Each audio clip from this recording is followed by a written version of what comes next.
story.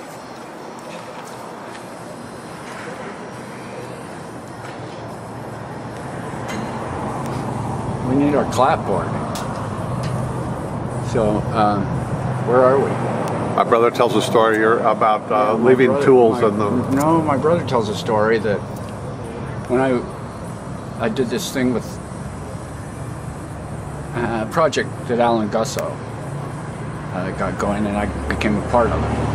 And on my side of it, what I was going to do, and I proposed, was to have 6 canvases that I put in my airplane, and I chose a course to fly across Arches National Park, and at regular intervals I was going to throw a canvas out the window, and then later I was going to hike in, find that canvas, and paint the canvas right there, with just staying in that place, camping, feeling the energy of the place, and then painting this painting.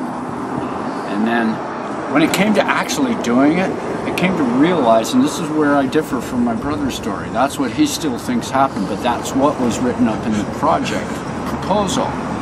But when it came down to the reality of it, I just knew I couldn't find some of those canvases because there are these different, the topography would not allow it. I would not have found them.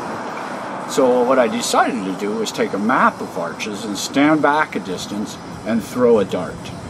And where that dart hit then would be the axis of a radian that then I chose at random out of 360 degrees, or 100. Anyway, we got this radian that then was aligned through Arches, and then at some interval, and then at a point, that would be the encampment place, and then in every direction going out along that line at an interval that I knew I could hike each day from the camp spot, hike to the place, would be where I would paint a painting, but I'd carry the canvas to that point. And those points were predetermined so that I wasn't choosing a place for how beautiful it was or for what it looked like scenically or whatever. Anyway, I was just going there, so I used a compass to triangulate the position and go and find that exact point as it mapped out.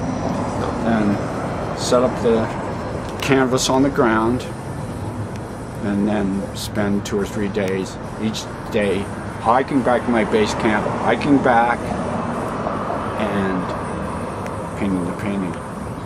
Well, one of those points turned out to be a cave. And so the first day I couldn't spread my canvas out inside this cave.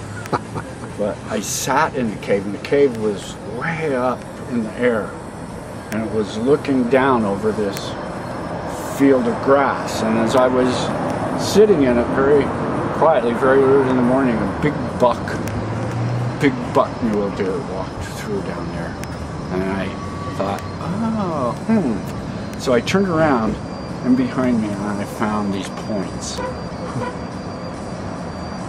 And I know I'd found an ancient shooting position, and I left the points, and then I figured I couldn't paint the painting there, so I needed to find the nearest, closest place that I could set out the canvas, and that became the place where I painted the painting.